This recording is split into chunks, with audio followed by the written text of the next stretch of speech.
पर हो। 3 यज्ञ हमारे हो चुके हैं, कहाँ? नर्मदा जी के तट पर।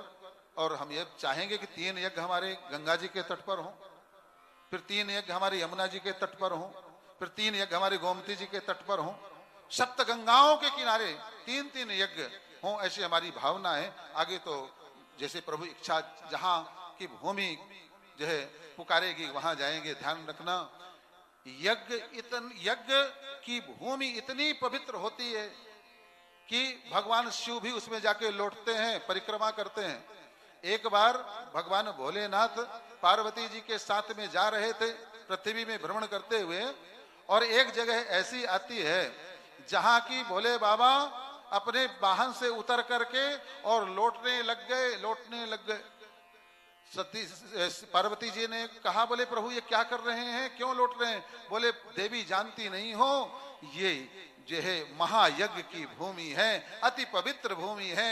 मेरे नारायण को यहाँ जो है भोजन करवाया गया था, मेरे नारायण यज्ञ के रूप में यहाँ प्रकट हुए थे, और इस नारायण की भूमि मुझे अतिशय प्रिय है, इसलिए मैं लौट रहा हूँ। उस यज्ञ भूमि की इतनी महिमा है कि शिव जी उस भूमि में लौटते हैं। आप लोग तो परिक्रमा करते हैं, क्योंकि साक्षात नारायण ही वहां प्रकट होते हैं उस यज्ञ भूमि में।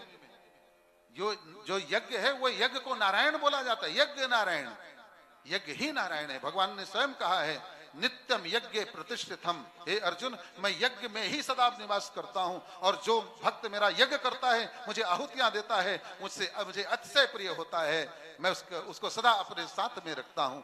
यो माम पश्यत सर्वम च मयि पश्यति तस्याहम ना प्रणश्यामि सच में ना प्रणश्यति, जैसा भगवान ने कहा। फिर वहां से जब और आगे चलते हैं पार्वती जी के साथ में भोले बाबा, तो फिर एक ऐसी भूमि आती है जहां उतर करके पुनः भोले बाबा लौटने लग जाते हैं। तो जब लौटने लग गए वहां, तो फिर पूछा, बोले प्रभु यह बताइए, वहां तो यज्ञ भूमि थी, वहां यज्ञ हुआ था, 108 कुंडी यज्ञ हुआ था, इसलिए आप वहां लौटे, मगर इस भूमि में क्यों लौट रहे हैं? बोले देवी, इस भूमि में मेरे प्रभु जो है नारायण भगवान पुनः प्रकट होने वाले हैं, इस भूमि में पुनः यज्ञ होने वाला है, इसलिए मैं इसमें लौट रहा हूं। कितनी पावन भूमि है होगी जहां मेरे नारायण प्रकट होंगे।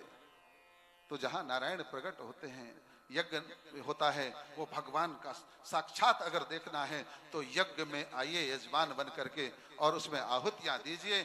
आपकी लौकिक जीवन की हर समस्या का समाधान। देखो भाई, हम समस्या तो करते रहते हैं, समाधान करने के लिए कुछ करते नहीं है, कैसे बनेगा? भूख लगती है तो भोजन करते हो कि नहीं करते हो?